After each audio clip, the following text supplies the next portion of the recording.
What's good, y'all? Thanks for tuning into my video. Don't forget to like and subscribe. It doesn't cost you any money, but will help me out tremendously.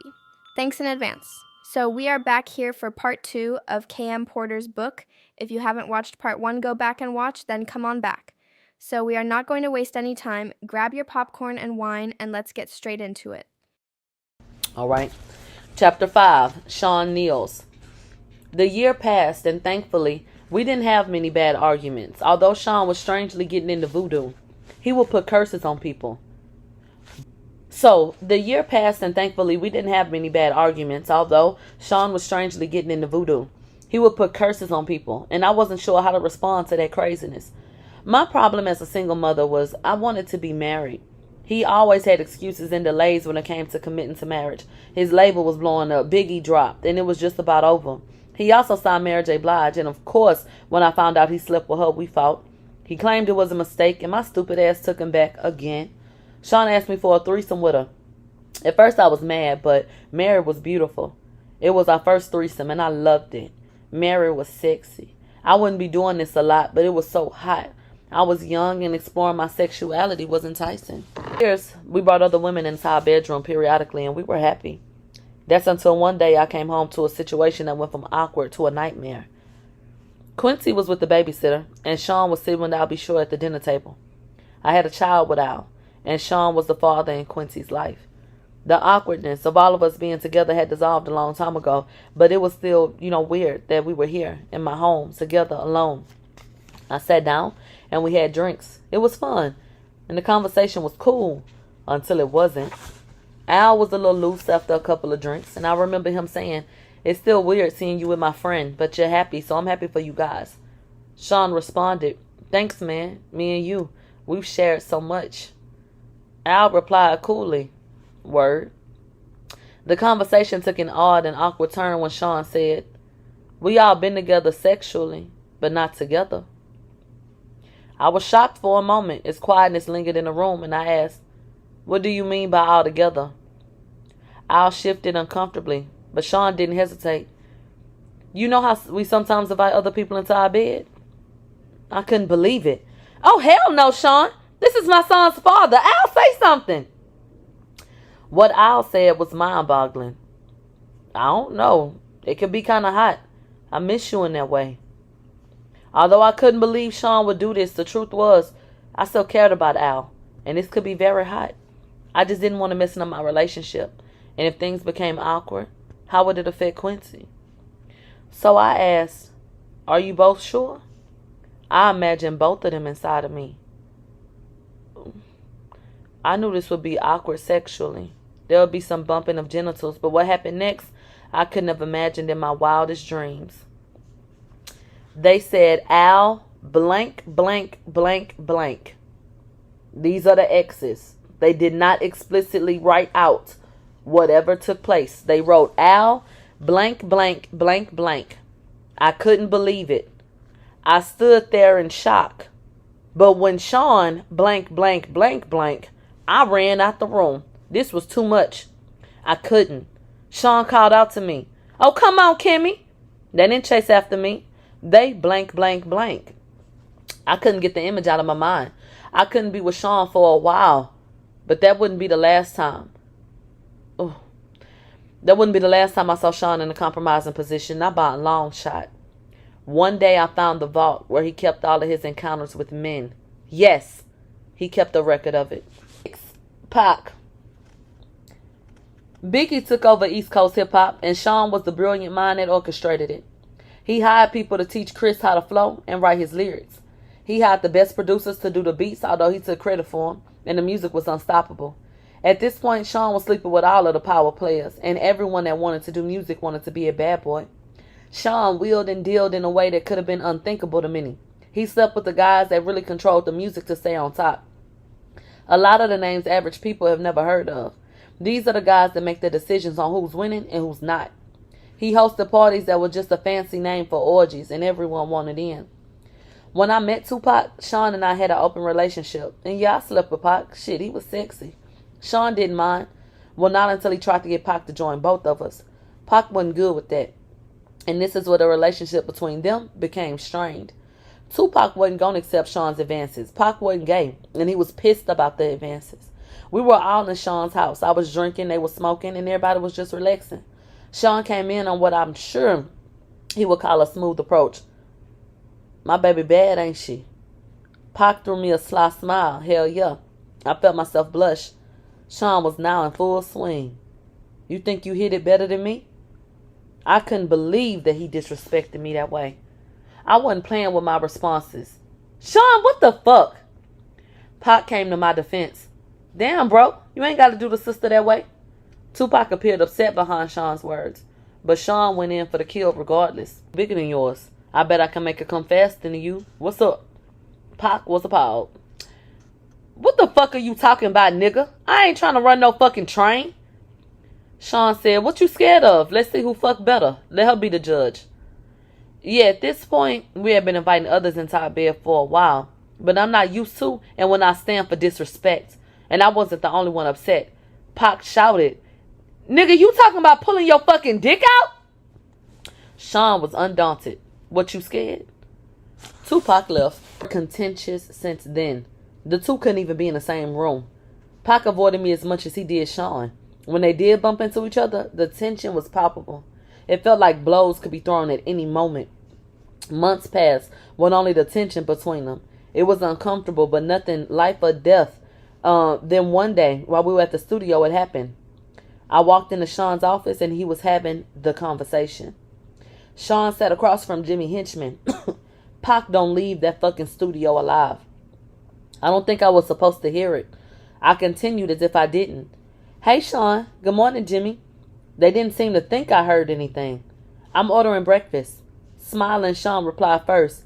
Let me get eggs sunny side up with grits and an orange juice. I could see that he was hungover. Good. I don't want him knowing I know anything.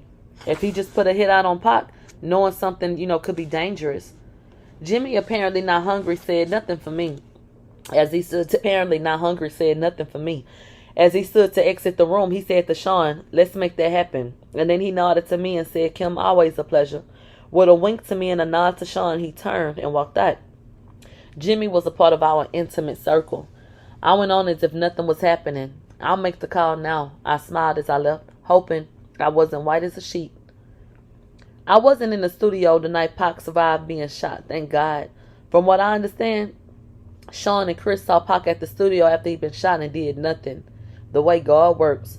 After being shot, Pac made it to the elevator and tried to escape, but it stopped at the floor Sean and Chris were on. And when the doors opened, they saw him lying on the elevator floor, riddled with bullets. The fact that they didn't call an ambulance, although they saw Pac lying there swimming in a pool of his own blood, would be all the evidence Pac ever needed. He, of course, assumed they placed the hit. And Tupac is a soldier. This ain't something that'll be unanswered. Tupac didn't do well. He lost a testicle, but he did survive. It was orchestrated, and Sean Puffy Combs was the orchestrator. Chapter 7, Threats. At this point, I knew I had to get away from him, but I was scared. Is he going to take my life if I try to escape? One February evening, I thought I found my opportunity at dinner after an event. We were at a ritzy restaurant in a private booth. It was an exclusive setup, and we were alone, but we were in public. Perfect. Sean was on the phone talking to an unknown listener as he sat down. His words on that call will be etched into my mind forever. We gonna release who shot you now. He waited for a response, then went on to say, of course they gonna think Big was talking about Pac. That's the whole fucking point. Nobody would give a fuck about a diss track against LL fucking Cool J. Do you know how much money we'll make with this kind of rap beef? Niggas battling after somebody really got shot? This may not be the best time for this conversation. Sean was finishing up. We drop that shit tomorrow. He listened into the phone and responded, there's gonna be blood in the street. Niggas miss. Pac's alive. Let's capitalize on that shit. When he responds, it's just gonna mean more money. He turned around and looked at me, spoke back into the phone, and said, I'll call you back. Then hung up and spoke to me. What's wrong? I tried my best to give a fake smile at what I'd heard. After all, me and Pac were intimate. I responded nothing. Sean wasn't fooled. Are you sure? His demeanor was threatening, but I responded as cool as I could muster to his intimidating stare. Yeah, of course. He took my hand saying, that's wonderful. And he began to squeeze my hand until it hurt as he continued. Because seeing you walk in the office while I was talking about killing that motherfucker and you not saying shit to me had me just a little concerned.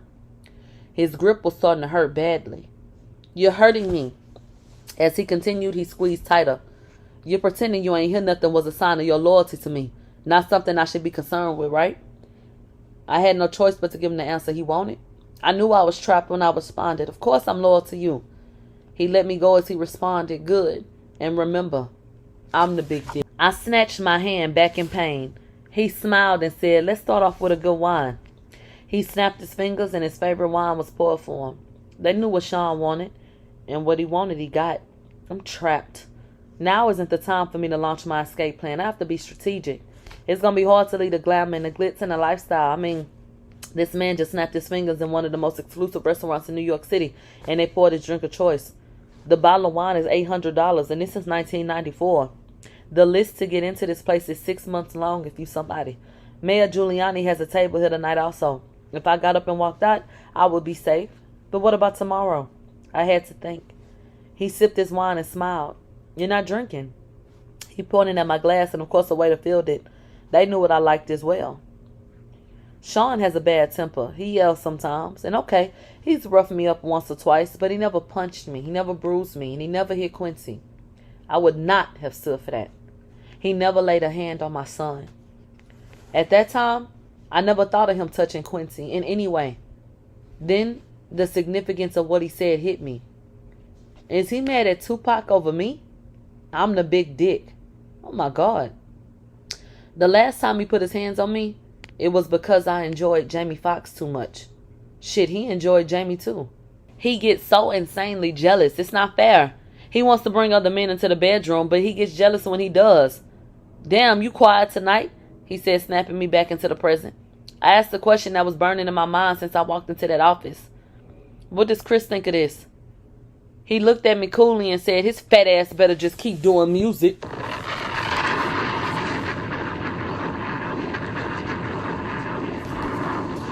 Now he better shut his fat ass up. A third guest was escorted over by security. Sean motioned for him to sit. A waiter walked over to Sean Carter and... A third guest was escorted over by security. Sean motioned for him to sit. A waiter walked over to Sean Carter and asked, "Would you like something?" Carter responded, "No, thank you," then said hello to me with a smile. Smiling, I replied, "Hey, Carter," and took a sip of my drink. The Seans may share a bed together from time to time, but thankfully I was never asked to join. Carter went on to speak to Sean. "I thought we were meeting in private." Sean replied with a nonchalant shrug.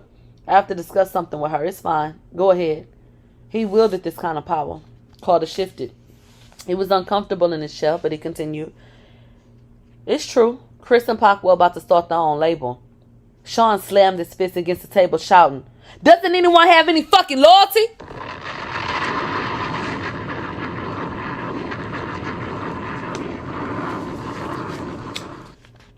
Carter said, "Well, that's not happening now, right?" Sean peered at Carter with distrust. "Why the fuck you so eager to share this with me? Chris your man. Fuck, he brought you on and you stabbing him in the back?" Carter responded with indignity. "First, I'm tired of being that nigga's son. I need to come out from under his damn shadow." Sean smiled slightly. "Okay, I respect that." Then Carter kept going. "On top of that, this nigga making that move, and it should have been with me." Sean looked at Carter blankly. "Pac put Chris on, you know that. What's this really about, Carter? Don't fucking try to play me." The Jay-Z of today wasn't born yet. This young Sean Carter was in over his head. Cornered, he had to spill it out. I want his spot. Ambition. Now this is a man I can work with. Sean made a grandiose gesture towards Carter. "Waiter, get this motherfucker whatever he wants." Carter smiled. "Thank you." Sean responded. "Honesty and ambition. We're going to make a lot of bread together." Carter ordered a drink, and then he started again. "I guess he won't be leaving with that nigga to do their own label now." Sean responded with his normal arrogance. "Why don't you let me worry about that?" I took this as my cue to escape. I told Sean, "I'm going to go ahead and get back to Quincy." Sean was wrapped up in his conversation with Carter and barely noticed as he excused me. "Have the limo drop you off." We didn't eat. He didn't care. I smiled and kissed him on the cheek and left. Come back for part 3.